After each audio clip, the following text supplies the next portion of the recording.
Еве на назад во отвореното студио 1 почитувани. Мој гостин во овој дел е директорот на комунална хигиена, господинот Абдусамет Шабани. Добар ден, односно веќе добро вечер може да се каже и добро дојдовте во отвореното студио 1. Зошто сме денеска овде? Најпрво има многу што да се разговара околу целата таа јавна свест со ѓубрето и сметот. Но она информација која што може би фрапираше на некој начин беше дека после новогодишните журки во центарот на Скопје или забави, од вас беше проценката дека граѓаните оставиле дури 40 кубни метри отпад позади себе, дека се тоа беше исчистено во најбрз можен рок. Но главното прашање по ова што се наметнува, иако постојат за волја на вистината многу кампањи од ваша страна, нели, за подигнување на јавната свест, уште колку ни треба да поработиме за подигнување на јавната свест и дека отпадот треба да се носи со себе и да се остава на улиците? Добро ве најдов, поздрав до гледачите на градот Скопје и пошироко. Искрено, веќе една година работиме на таа проблематика за подигање на свеста кај граѓаните. Горе-доле сме задоволни од начинот каде што на одредени сегменти на кои што се фокусиравме, имаме една, можам слободно да кажам, позитивна и успешна соработка во дел од општините што се во склоп на градот Скопје, во другиот дел на останати општини кои што се во склоп на градот Скопје, се уште свеста на граѓаните е пониска, за жал. Но полека со нашата кампања, со нашите препораки, секој ден слободно можам да кажам дека придонесуваме заедно со граѓаните и со медиумите една голема благодарност до нив, бидејќи и без медиумите не може да се изведе оваа добра кампања. Се надеваме дека во ова новата година ќе имаме уште повеќе активности во оваа област, се со цел граѓаните полека да бидат посвесни околу начинот како го изнесуваат отпадот. Да, само да напоменам пред да продолжиме со разговорот со господинот Шабани дека отворени се телефонските линии, темата добро позната, еве ја најавивме, што ја дискутираме околу отпадот и свеста. Може слободно да се јавите на нашите телефонски броеви кои што ги гледате на екраните, да прокоментирате околу целата оваа состојба, некоја ваше мислење или став, може и да му поставите прашање на господинот Шабани, нешто што можеби ве интересира. Во продолжение, споменавте дека еве според вас сите тие кампањи даваат резултати. Меѓутоа, во однос на она што е секако и на градот Скопје, меѓутоа и на целата држава како фокус, рециклирањето. Докаде сме во овој однос? Факт е дека, да, вие може да зборувате за метрополата, меѓутоа, споменавте во останатите општини, барем генералната слика е дека не секој од граѓаните се уште се одлучува кога го фрла отпадот да ја прави соодветната селекција. Токму така, ние планираме во текот на оваа година полека да го имаме тоа примарното селектирање, односно на домаќинствата каде што ние веќе вршиме услуга, конкретно на 120 литарските канти по домаќинства, да поставиме уште по една канта. Значи имаме еден добар пилот проект кој што може да постепено ќе идеме општина по општина, бидејќи сепак градот Скопје е голем, нашите средства за да менаџираме во целост со градот Скопје ни се лимитирани, што значи дека полека ќе одиме општина по општина. Со примарната селекција ние имаме рециклажен двор во Вардариште и еден мини рециклажен двор во Карпош, што полека ги ставаме во функција. Јас веќе почнавме во Вардариште да ги пуштиме тие линии на примарната, но и на секундарната селекција на тој отпад. Значи, првата примарната селекција по домаќинства ќе биде на сов и влажен материјал кој што ќе го исфрлат граѓаните, со тоа што ептен ќе ни помогнат и на нас. Иако во одредени домаќинства, значи одредени блокови и одредени општини, ние вршиме услуга на 2 пати во неделата, што значи дека еднаш кога ќе се собира влажниот, еднаш кога ќе се собира совиот материјал, со тоа што ова ќе го најавиме веќе и ќе работиме на оваа проблематика. Искрено сакаме општина по општина за да придонесеме и ние, но и граѓаните да не ја прескокнеме таа граница на која што секогаш ќе доаѓаме во судир на тој материјал кој што ќе биде исфрлен од нивната страна. Споминавте Вардариште, нешто што е неизбежно прашање до вас во овој контекст. Ме интересира околу стационарот. Со многу голема фама и прашина во јавноста дигна сите тие случувања поврзани со кучињата, скитници, особено кај активистите и љубителите на животните. Еве конкретно, како прв човек на комунална хигиена, која е вашата визија, односно план во однос на овој стационар, бидејќи може да се каже дека за волја на вистината постојано и од оние видеа што во јавноста и на социјалните мрежи излегуваат дека често може да се види дека не се хумани толку условите кон на животните кои што се тамо и често пати активистите вадат видеа, односно реагираат дека храна им се фрла на животните баш таму каде што вршат измет. Значи вака, ги разбирам и ги сваќам нивните барања од страна на одредени активисти, одредени невладини организации. Лично е моето мислење дека третирањето од наша страна е во задоволително ниво. Во текот на оваа година, искрено кажувам дека веќе и градот Скопје и ние као комунално предпријатие ќе се залагаме за да ги подобриме условите на стационарот. Планираме реновирање на стационарот, планираме дополнителни инвестиции во тој стационар. Побаравме и помош и од другите општини, бидејќи тој стационар толкав капацитет може да има на заловувани кучиња, што значи дека во иднина ние стационарот сакаме да го реновираме, се со цел и препораките на Агенцијата за храна и ветеринарство сме ги почитувале. Нормално е дека реакциите и на граѓаните и на активистите но господине Шабани, се извинувам, ќе ве прекинам, не може да се занемарат реакциите, бидејќи рековте дел од активистите. Се чини дека целокупно најголемиот дел од активистите реагираат во овој однос, па и во летниот период често пати и во отворените линии граѓаните континуирано се жалат, односно се реагира на нехуман третман во Вардариште. Вака, не би се согласил, искрено ви кажувам, дека нехумано третирање на кучињата може да има одредени ситуации каде што се со цел да спречиме.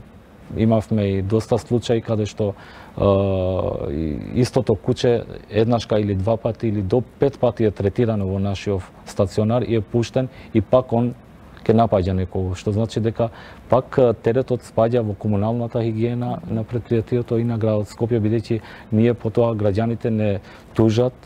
Значи некаде во текот на оваа година сме платиле над 100.000 евра од страна на тужбите кои што ни стигна од граѓаните. Што значи дека и ние трпиме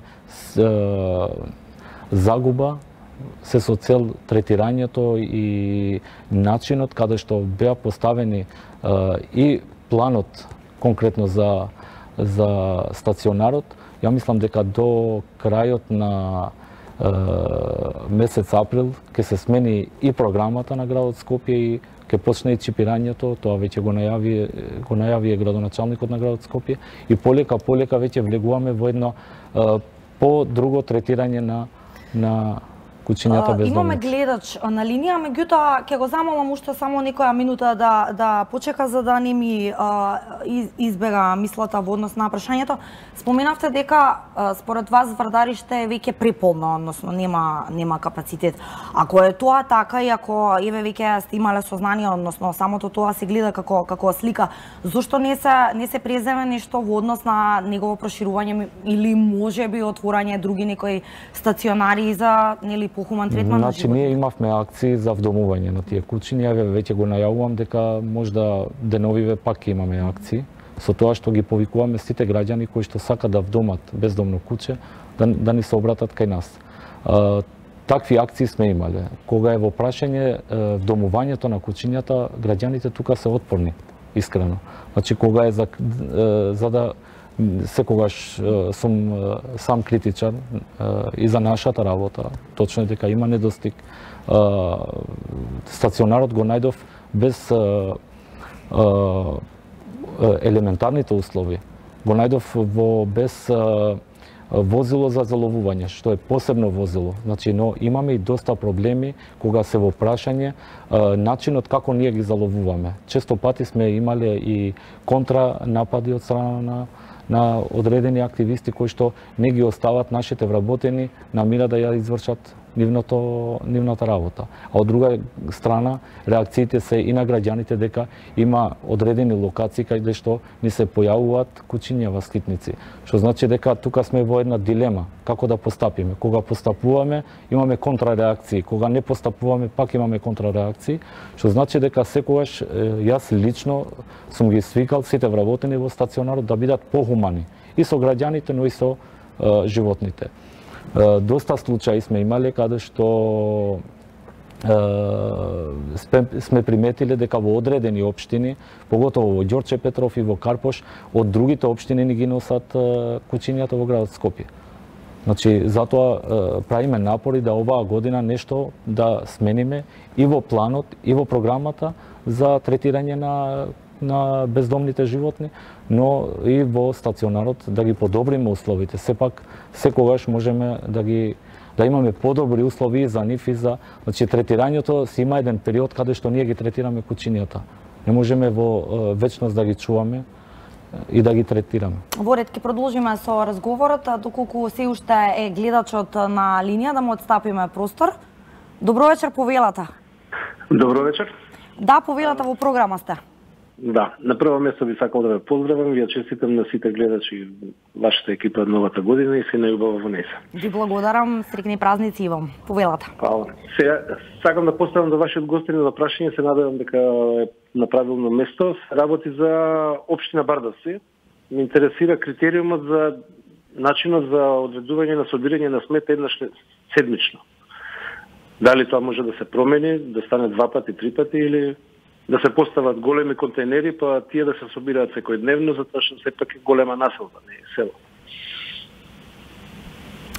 Во ред, освен вашето прашање, дали може би имате некој дополнителен коментар за темава? Па сега кучињата се болна точка, како што каже и гостинот, едни се бунат, едни се жалат, така да има и тука во општинава доста голем број на скитници, али се средуваат тие работи, се грижат. Во ред. Немам некоја друга прашање. Да, ви благодариме за вашето јавување. Господине Шабани, го слушнавте прашањето, дали е ова под ваша ингеренција? Значи вака, ние на одредени места вршиме услуга на собирање на отпадот во однос на кантите и во однос на поголемите садови 1,1. Што се однесува во таа локација, доколку има потреба да поставиме нови садови од 1,1 или дополнителни канти, значи слободно нека се обратат до нашите служби, до нашите пунктови. Предпоставувам дека најблизок пункт им е во Карпош, нека се обратат таму слободно, дека без никаков проблем ќе им излеземе во пресвет. Апропо ова што го искоментира, односно прашањето на гледачот, би ве прашала дали сметате дека во моментов на ниво на градот нели има доволно контейнери и канти за отпадоци? Вака сега, бидејќи трае постапката за набавка на нови садови за одлагање на отпад, веќе од градот Скопје ние ќе имаме набавка и на нови 450 нови контейнери од можда прв пат од таков вид на контейнери кои што ќе бидат поставени на тие главните и најугледани улици во градот Скопје, тие ќе бидат со 3,2 метри кубни, значи поголеми контейнери ќе имаме поставени. Секогаш имаше недостиг на контейнери. Јас кога веќе лани ја преземав функцијата генерален директор на јавното предпријатие комунална хигиена, ми кажува дека имаме околу 6000 поставени контейнери од 1,1, што не беше вистина, значи јас затекнав 4400 контейнери поставени во целост во сите микролокации на градот Скопје. Сега моментално имаме околу 5000, не се доволни, секогаш имаме потреба, бидејќи градот Скопје е секој ден поголем и поголем, што е друга проблематика. Ние сепак се соочуваме и со недостиг на комунални возила. Последната набавка е направена пред 8 или 9 години. Значи тие застаруваат, како што застаруваат, значи ни се појавуваат проблеми во одржувањето. Исто така градот веќе не е како што бил, значи улиците ни се потесни, значи поголемите камиони, имаме доста проблеми на тие комунални возила, на одредени улици имаме доста проблеми. Секогаш се обидуваме, бидејќи работиме на 3 смени, во тие проблематични улици да го собираме сметот во третата смена, значи почнувајќи од 10 навечер. Се надевам дека со новите поставени контейнери до некаде ќе го имаме точната бројка која што ни е потребна на нас. Во ред, ќе му отцапиме простор на гледачот кој што го имаме на линија. Добро вечер, повелата во програма сте. Ало, добро вечер. Да, повелата. Поздрав до директорот. Повелата, имате прашање, имате коментар на темава, ние ве слушаме тука во студиото. Поздрав до директорот, се јавувам од Матка. Во ред, повелата. Да. Да. Лично се знам со директорот и чест ми е што разговарам. И мислам дека ќе ни излезе во сусрет. Во ред. Имате прашање некоја до директорот?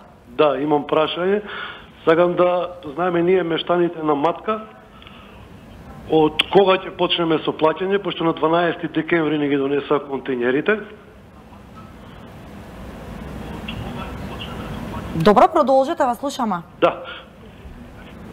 Да, и еден контейнер имаме во центарот на Матка, кај што е стварно премалце, сабајлево баш дојде од комунеци и чистија, но многу мало околу него депонија сами го собираме и вработените и шоферот, дечкото што вози, виде дека стварно е еден малце контейнер.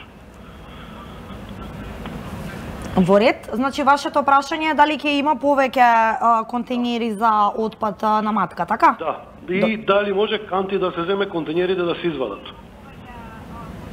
Да. Во ред. Ви благодариме за ви благодариме за вашето јавување, господине Шабани.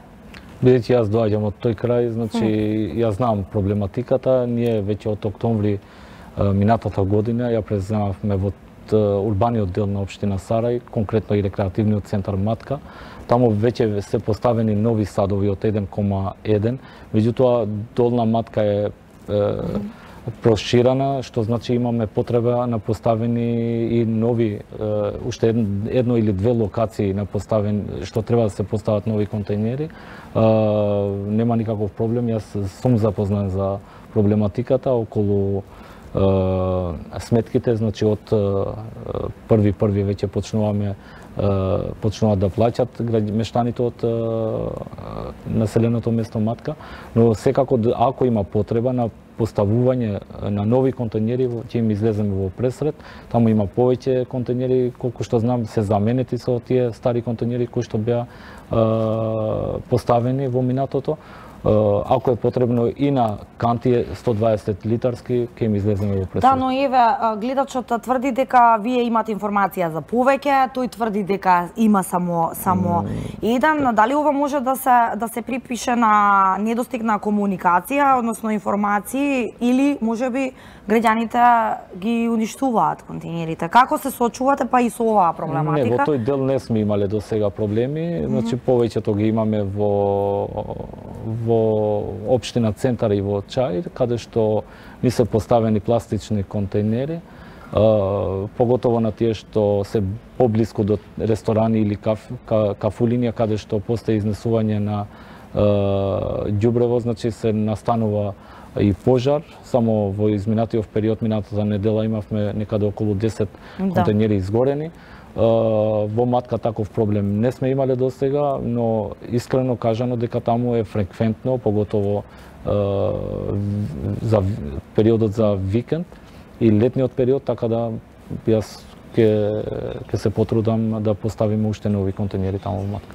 Ќе продолжиме со разговорот, меѓутоа тука би сакала да ја вклучиме во живо на линк колешката Искра Опетческа, која што пак се наоѓа пред Министерството за здравство, каде што го следи вечерашниот најавен протест против вакцинацизмот, како што најавија граѓанските здруженија кои што се организираа на социјалните мрежи. Патронизмот се продава за доблест. Време кога владеат најниски морални, етички стандарди, на кои ништо не им е свето. Оваа власт се дрзна најгрубо да ги прекрши човековите права и слободи, манипулирајќи со најелементарните, најсветите човекови инстинкти, инстинктот за заштита на својот пород. Во подло оркестрирана и темпирана кампања спроведе психолошка операција заплашување на населението преку фабрикувана епидемија со 7 конфирмирани случаи. 7. Споредете го тоа со 2 милиони народ. Оваква безочна травестија на правото и природните закони може да се оправда со 11 милиони причини, за кои веќе биле подготвен тендер, спотови, за кои биле впрегнати соросоидни пиар приопашкари, чекајки или не на неколку заболени, за да почне да се спроведува планот за овој психолошки и економски терор. Етиката и моралот се погазени без да се погледне назад. Но тоа е во нивна моќ, нивно узурпирано право. Право кое не смее и не може да биде на сметка на човековите права. Како еден од инструментите од оваа психолошка операција, оваа власт се дрзна да прави сегрегација на населението. Се дрзна да дискриминира општествени услуги врз основа на здравствен статус на децата. Да повторам, ги дискриминира децата. Господа, пред вас не стојат антиваксери. Пред вас не стојат ни проваксери. Пред вас се луѓе кои се борат за почитување на правата на пациентите, за човековите права, за нашите и правата на другите луѓе кои се предмет на психолошките операции за оцрнување, сеење страв, закани и дискриминација од страна на власта. Пред вас имате родители кои имаат различно гледиште од некои други родители. И тоа не смее и не може да биде причина и нема да биде причина за нивно бележење, оцрнување и обесправување. Оваа слика болно подсетува на оцрнувањето, сегрегирањето, оневозможувањето на општествени услуги на одреден дел од населението од едно мрачно минато. Тоа се викаше нацизам. Таквото обесправување беше само увертира пред одведувањето на неускладените и непожелните во гета од грижливите нацисти кои како оправдување за таквите потези го има општото добро. Ние, сметајќи се за свесни, доблесни и грижливи родители, одбиваме да бидеме дел од ова мизерно сценарио.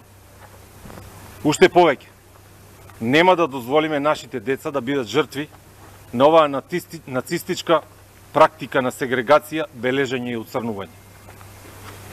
Оваа власт има да ги почитува сите човекови права, како највисока цивилизацијска придобивка. Има да ги почитува законите, има да ги почитува меѓународните конвенции и има да ги почитува препораките од Европскиот совет за човекови права. Бараме власта да го запре психолошкиот терор и економската репресија, за оние кои не се вклопуваат во нивниот замислен калап на размислување и поведение, кој ние го препознавме во зборот вакцинацизам. Ова прекршување на човековите права нема да помине без правни последици. Нашиот правен тим веќе изготвува представка до Народниот правобранител за дискриминација врз основа на здравствен статус. Дополнително, се подготвуваат колективна тужба од граѓаните за оваквата постапка и освен извинување и санкционирање на одговорните кои застанале за овие одлуки, ќе бараат и материјална надомест за денгуба, како и надомест за душевна болка од оваквото обесправување. Доколку судовите не се дрзнат да пресудат праведно, постапките немаа запрат се до Европскиот суд за човекови права. Ве известуваме дека од вторник родителите масовно ќе го оставаат своите деца во градинките со или без дозвола од власта.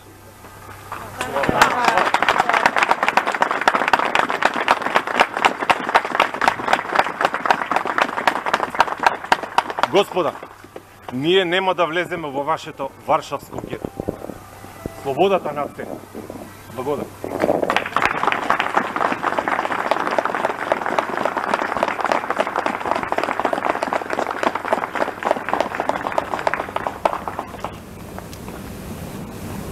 Искра, дали се слушаме?